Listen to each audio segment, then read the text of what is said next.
Hello again, everyone. Welcome back to Planescape Torment. Alright, let's go ahead and talk to this guy again, see if he has anything else to say. In our search for our missing friend Mort. Nope, okay, apparently I missed my opportunity to actually talk to him. Oh well. Alright, well, let's go ahead and I'm here. Unlock this. Might as well. Clipped copper piece.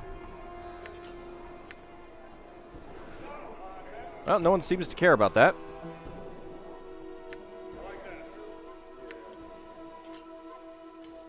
I'll go ahead and hold on to that. And nothing there. Alright.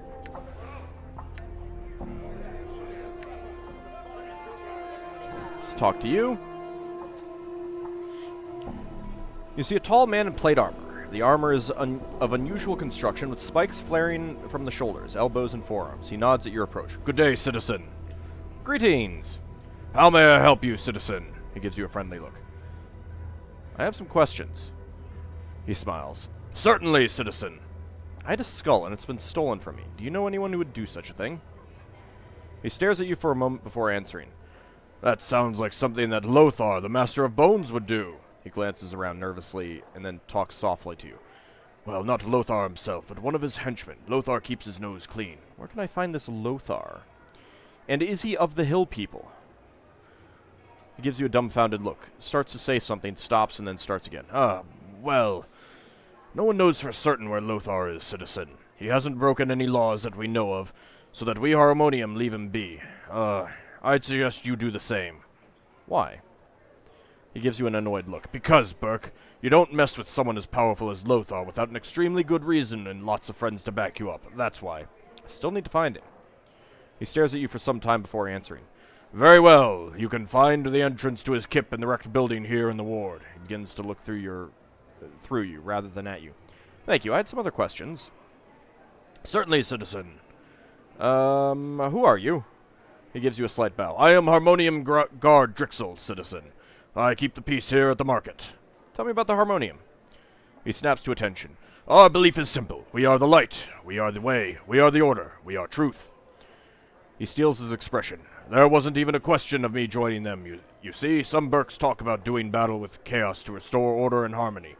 But they haven't got the stones to do anything about it. The Harmonium, we take action. We keep order in Sigil streets and on the plains. He nods at you matter-of-factly. Go on. He looks even bolder as he speaks. And we don't keep order with words. We fight, and fight hard to maintain and enforce order. Cross-traders, Knights of the Post, Indepts, Anarchists, Chaositechs, Tanari Fiends, all had best beware the Harmonium's shadow. Chaos can only exist in an air of tolerance. What can you tell me of the other factions? He looks rather bored, then shrugs his shoulders. Nothing. They are not a part of the truth that is the Harmonium. I have not studied them. I have other questions.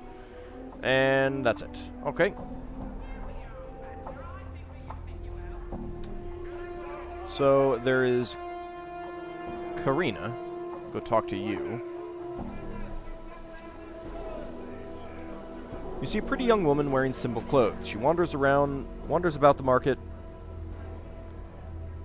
and examines everything. Sorry, I had something in my eye. But does not make any purchases. You notice that people seem to be avoiding her, but they try not to make it obvious. She flashes you a warm smile as you approach. Greetings! Her smile broadens. Hello, I'm Karina. It's a pleasure to meet you, Cutter. She continues to smile and waits for your response. I have some questions. She nods her head. All right. What do you want to know? I'm looking for someone named Lothar, or the Master of Bones. She frowns. Lothar. I don't know anyone named Lothar. Well, other than Lothar of the Hill people. I can't recall ever hearing the name either. She gives you a concerned look. Did you say Master of the Bones? That sounds ominous, doesn't it? Why would anyone want to be known by that name?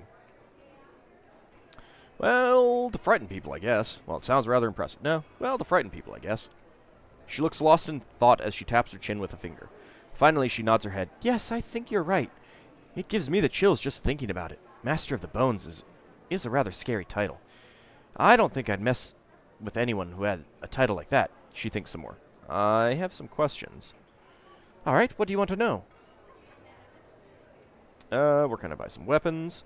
She smiles and points to one of the counters. Anne's over there sells weapons. All kinds of weapons. Are you a warrior? How silly of me. Of course you are. I mean, how could you not be with all those scars? Oh, I'm sorry. I shouldn't have mentioned them. You're not sensitive about them, are you? Yeah, so don't bring them up again. Or, no, I've gotten used to them. She looks relieved. Oh, good. I didn't mean to hurt your feelings or anyone else's for that matter. You just have to be careful what you say to someone, you know? I mean, people are different, and you never know.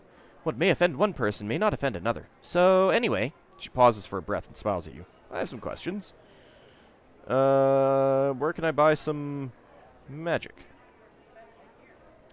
She smiles and points to one of the counters. Alec over there sells magic things. Are you a mage? You don't look like one, but I guess looks can be deceiving. I don't know what a mage really looks like now that I think about it. Do you? Yes, they wear robes with funny symbols and a pointy hat. Totally gonna do that. Really? That's good to know. I mean, mages scare me, so I want to know what they look like. I guess it's all that power they have, and they can do really incredible things and all, but you don't know what they look like. Warriors and priests and you know, other powerful people just look powerful with all that stuff they carry around that says they are powerful people, but not mages. She pauses. I have some other questions. You, really like to talk, don't you? She shuffles her feet and looks embarrassed. And my eye itches. Well, I've been told that I probably talk a bit too much, and, well, people tend to avoid me, and I don't really have any friends or male friends courting me. Sometimes I get lonely. Her voice gets lower and lower until she's finally silent. She stares at the ground at her feet. Well, I can understand why. Oh, no. I don't think you're a bad person, Karina. I happen to like you. Updated my journal. Yeah, 2,000 experience points for saying that I like someone. She gives you a hopeful look. Really? Thank you so much. I don't know your name. I don't remember my name. She frowns and starts to say something, then thinks better of it. She shrugs her shoulders. What's in a name? It's just nice to know I have a friend. She smiles. Farewell, Karina. Maybe someone over there will chat. Well, hey, I got 2,000 experience points. Done. Doesn't seem like there's anyone up here who has a shop. Let's talk to you. You see a tall man in plate armor. The armor is of unusual construct. Okay, that's the same thing. I'm guard Corvus. How may I help you, citizen? He gives you a friendly look, but glances over your shoulder. I have some questions. I'll help you if I can, citizen. He looks about the market expectantly. I'm looking for someone named Lothar, or the Master of Bones. He turns his gaze on you and frowns. I would counsel you against disturbing Lothar, citizen. I doubt you really want to find him. Updated my journal. He frowns as he looks off into the distance. I'm a realist, citizen, as well as a harmonium officer. As a realist, I know that there are those who are above the law. It's a fact of life. He pauses. Go on. Some people don't fear the law because of their connections in the city. Others due to their sheer power and the fear they instill in people. Lothar is a power to be reckoned with, citizen. He is untouchable, if you understand my meaning. I still need to find him. Updated my journal. He sighs as he looks about the market. Very well, citizen. His kip is somewhere south of here in a wrecked home. Good luck to you. Thank you, farewell. Looks like most of the rest of his stuff was the same. So let's head out here. So that was not where Thorpe, Gort, and Zerb. Byron, Picket, Zanthia.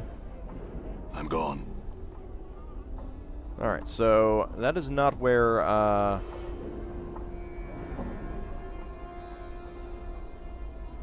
the were-rats went off to.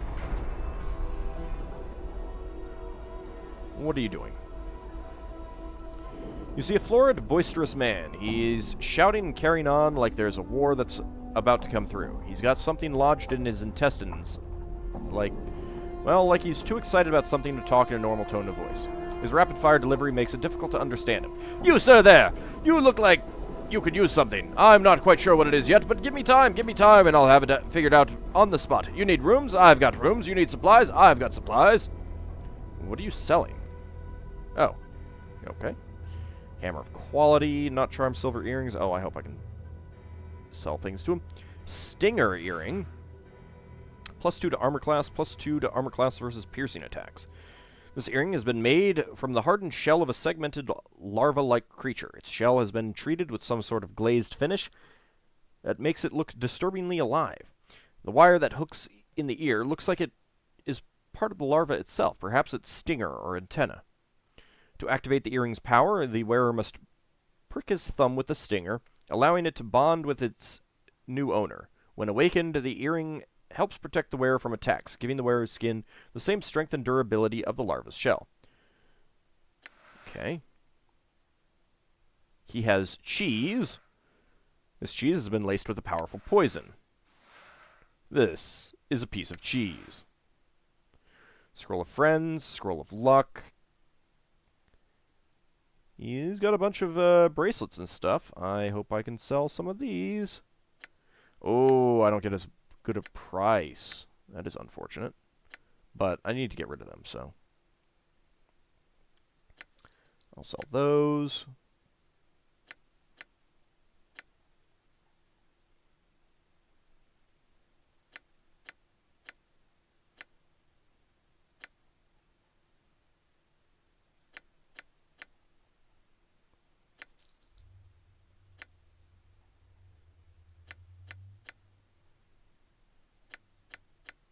You get a decent amount of money for selling all these things.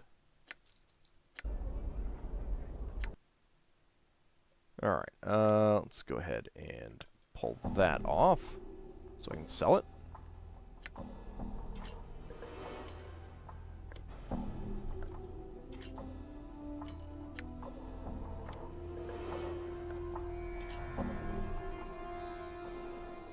Dang it. Alright, that's fine. Alright, let's talk to you again.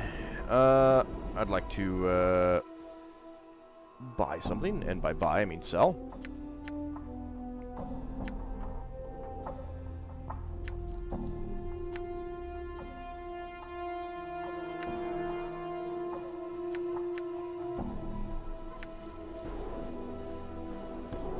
Oh, we can actually get rooms from him.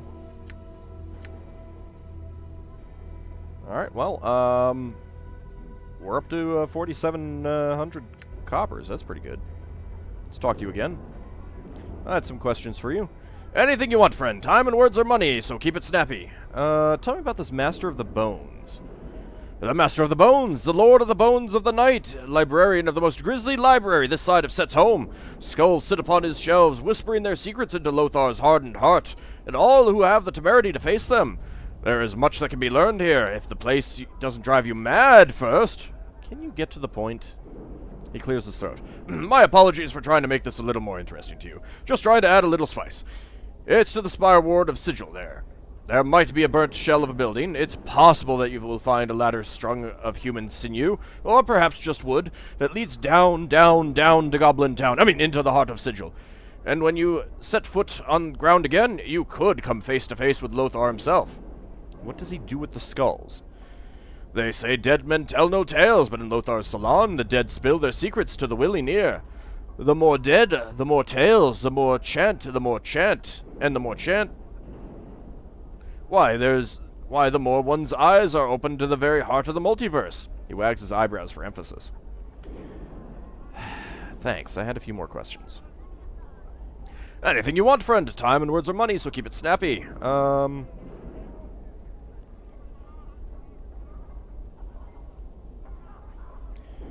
Who are you, and what do you do? I am Guilturer, the auctioneer, at your service. I buy, sell, I provide services and employment. How about some questions? What is this place? What can you tell me of this area? Why, this is the lower ward, home to the Godsman, the great foundry, and a host of services. What you need is what we have. What can you tell me of the Godsman? A group of people close to my heart. They say we are all our own gods, and we have the potential for godliness within our spirits. From the lowest beggar to the highest king, we all nurse gods in our breasts. Who could think of something finer? The Harmonium, the Anarchists, the Sensates, the Dustmen, the Mercy Killers. Is this an actual answer to him? I'm totally gonna go with the Sensates. Aye, good one, a fine answer, he chuckles.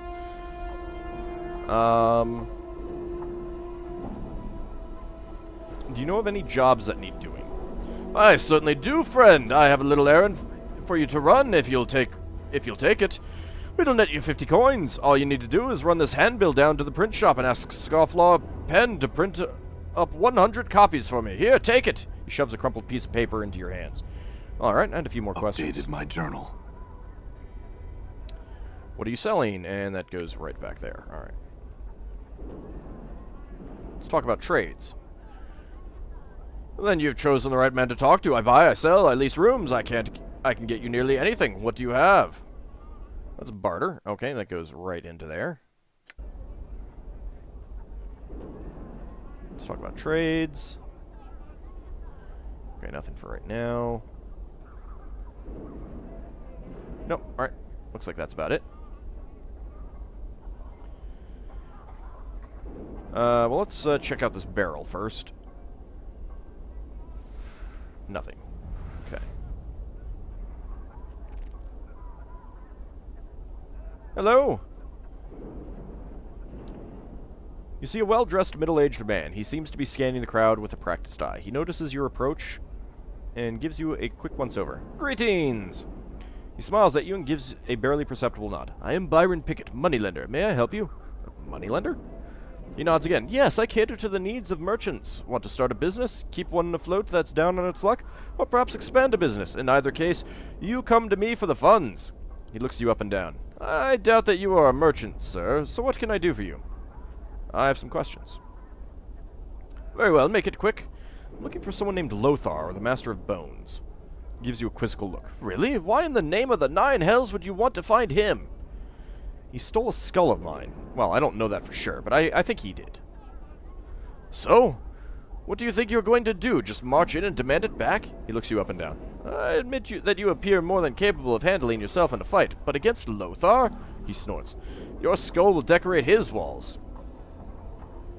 I still need to find him. He pauses for a moment. I have reasons, quite good ones, I can assure you, not to point anyone toward Lothar. Now pike it, sod. He turns away. Well, aren't you rude? Excuse me, guys. Thank you. Thank you. Alright, who are you? This huge creature stands over 9 feet tall. Rippling muscles support its massive frame. It seems to be engaged in conversation with two similar creatures next to it. Greetings! He turns to at your greetings and begins to look about. After a moment, he looks down and notices you. A look of confusion crosses his features. What do you want of Zerb? I am unsure what these guys are supposed to be.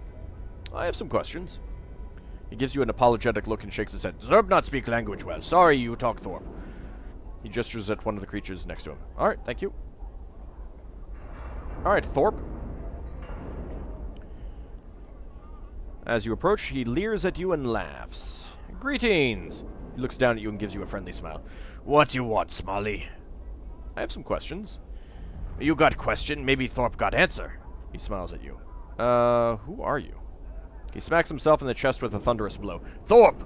He raises his arm above arms above his head and shakes his fists at the sky. Mighty warrior is Thorpe. All Thala are mighty warriors. He places his fists on his hips and glares at you. Who you? I don't remember my name. He nods at you as he examines your scars. You got mighty scars. You must be great warrior. Like Thorpe! He frowns and nods wisely. You got hit on head too many time. Not remember name. Someday it come back. I have some questions. What are you doing here? He barks out a laugh and smiles at you. Thorpe here with friends. He gestures at the nearby Thala. We gonna barsha flying lizard. He lets out a roar and begins to pound his chest with fists the size of hams. Flying lizard? He nods his head, then begins to make crawling motions. Lizard, you know, but it fly. He begins to flap his arms like a huge misshapen bird. Eventually, he settles down and looks at you expectantly. You mean a dragon? He snorts and raises to his full height. Thorpe good, but he not that good. Someday Thorpe want to barsh dragon. He stares off into the distance with a longing expression, then sighs. But this not that day. Well, if it's not a dragon you're talking about, then what is it?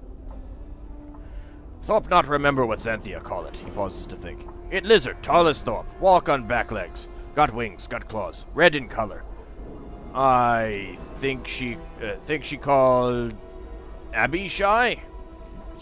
I've heard of something called an Abishai. Is that what you mean? Updated my journal. His eyes light up, and he gives you a joyful smile as he nods his head. Yes, Abishai! Flying lizard. Thorpe and friends barsh real good. Thorpe be warrior of stature then. Zanthia accept apology. What's this about Zanthia and an apology? Thorpe take friends to tavern last night. Thorpe get stinking drunk, fall on Zanthia's table, spill drinks all over. He looks embarrassed. Zanthia say she not accept apology unless Thorpe be warrior of stature. So, killing an Abishai is supposed to give you stature. Updated my journal. He shrugs. Zanthia say so. Thorpe not know. I have a feeling that she's trying to trick you. What can you tell me about the sword? He stares at you for a moment, then shrugs. Thorpe not know. Thorpe new here. He gives you a childish smile. Thorpe here for fun. Yes, you're going to barsh an Abishai. He smiles and nods at you enthusiastically. That right, Thorpe and friends barsh. I see. I have some more questions. You said you're going to fight an Abishai? Well, enjoy yourself. Farewell. Alright. And I believe that this was Zanthia. You see a pretty young woman in fine clothes. Her skin lacks the usual yellow tint of the inhabitants of this ward. She appears to be watching 3 nearby creatures with interest. Greetings! She turns to face you and an annoyed look crosses her face. Yes, what do you want? I have some questions. Fine. She looks irritated. Who are you? My name is Zanthia. She looks at you. She looks you up and down and frowns. Is there something else you want? Yes, I have some other questions. What are you doing here? There's going to be a fight, and I want to see it, she smiles wickedly. It should be interesting. A fight? Yes. See the 3 Thala over there? She points to the 3 hulking creatures with rippling muscles. They're going to try to kill an Abishai, she snorts. The stupid oafs. I've heard of something called an Abishai. What exactly is it? Oh, come on. Oh, well, the Thala look like they can take care of themselves. Normally, I would say yes, Thala are very powerful warriors. She smiles slyly and then leans in to whisper to you. However, I know something they don't. What might that be? Abishai can only be hurt by magic. She snickers. The Thala will be slaughtered. I have no doubt of it. She straightens up and watches the Thala eagerly. How do you know they can only be hurt by magic? She gives you an annoyed look. My husband is very high up in the Harmonium. The Harmonium guards are trained to deal with creatures such as Abishai. She looks away.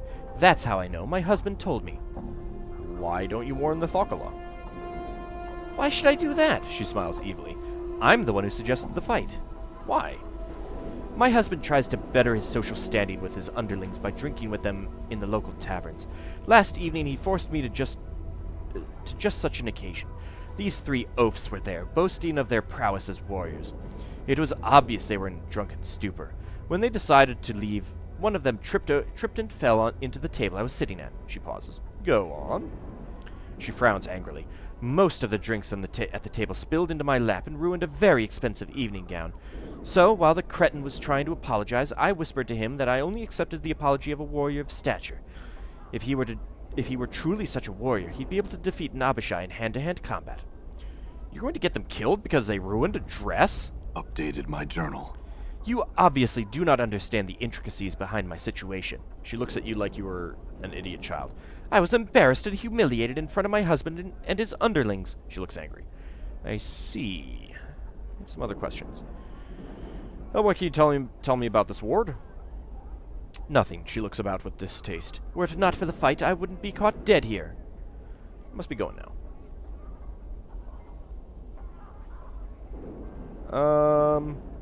I have some questions. I've talked to Zanthia. She says you're going to fight an Abishai. Warrenthorpe, I've learned that Abishai can only be hurt by magic weapons. Updated my journal. Yeah, 6,000 experience points. He gives you a worried look. Need magic? How you know?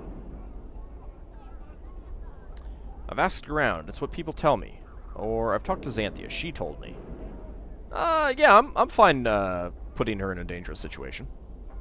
He seems confused at first, then a look of realization appears on his face. Zanthia played Thorpe for Coney. She lied, try to get Thorpe and friends dead. I'm afraid so, Thorpe. He nods. Zanthia not deserve apology. Thorpe free from debt to her. Yes, you are free of your debt. Thorpe, thank you. You saved life. You saved life of friends. He turns to the other Thala and speaks to them hurriedly. After a moment, all three bow to you, and each hands you a pouch of coins. Oh, thank you. 600! Holy cow! I must be going. Farewell. You friend. You deserve, I think that is what he said. Hey, guess what? You see Zanthia. She gives you a look filled with hatred. You warned the brute, didn't you? Yes, I did what I felt was right. No, I don't know what you're talking about. 2,000 experience points. She nods her head slowly. I will not forget this insult. Good day to you. She turns and leaves. Goodbye! And if you try to cross me, you will regret it.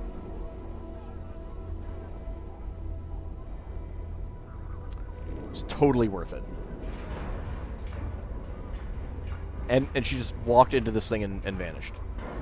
Alright, what about this Kina person? This woman has a yellow cast to her skin and severe features. Tattoos cover her body. She wears a long blade at her side. Her eyes are like two small black pearls. As you approach her, they follow Dakon's movements. Before you reach her, Dakon breaks in. I would have you hear me. What is it, Dakon? It is my will that we not speak to this woman. Why not? She is a Zerth. Our wills are crossed blades. We have no common ground.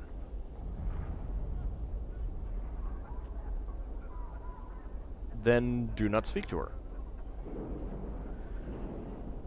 As you approach, she ignores you entirely. Dakon gives her a slight bow, which she ignores entirely. She looses a string of harsh words at Dakon, and he replies in a level tone. This only seems to infuriate her. Dakon, will you translate for me? He need not translate for you. I will tell you. You are a human wearing a shirt of scars and blood, unfit to hear the words of Zerthamon. You walk in the shadow of a pariah, yet he has persuaded me to allow you to hear me speak. I would know your will. I just had a few questions. Akali drowning. Ask and you shall be answered. What do you mean when you said I walk in the shadow of a pariah? You walk with a pariah and you know nothing of his history. He is quick to speak other words, but of his history he has remained silent.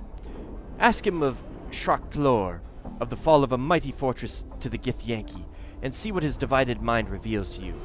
Ask him how he speaks with Zerthamon's words, but his Karach is as mist.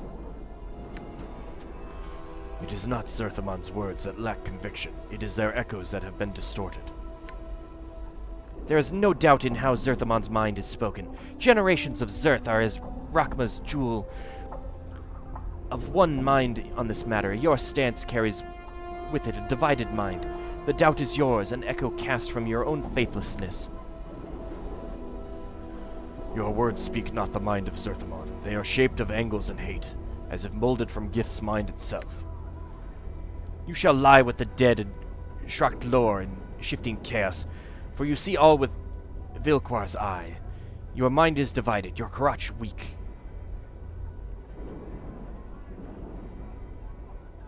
Attack the Zerth. Stand in the way of the blades. I can regenerate. As if sensing your intent, Dakon speaks to you without breaking the gaze he holds with Kina. Hold fast and do not stand in the way of our blades.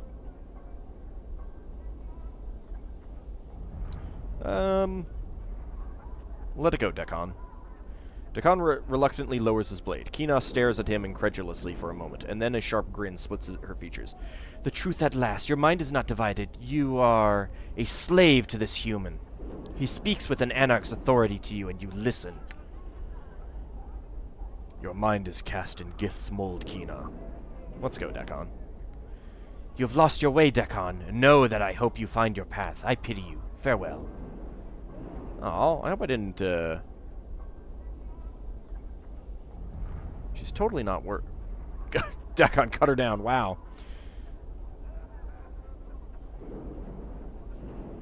Well, that is quite interesting.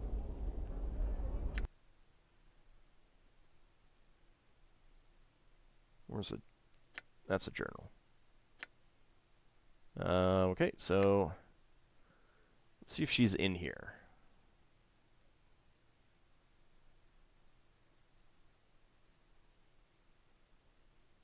Nope.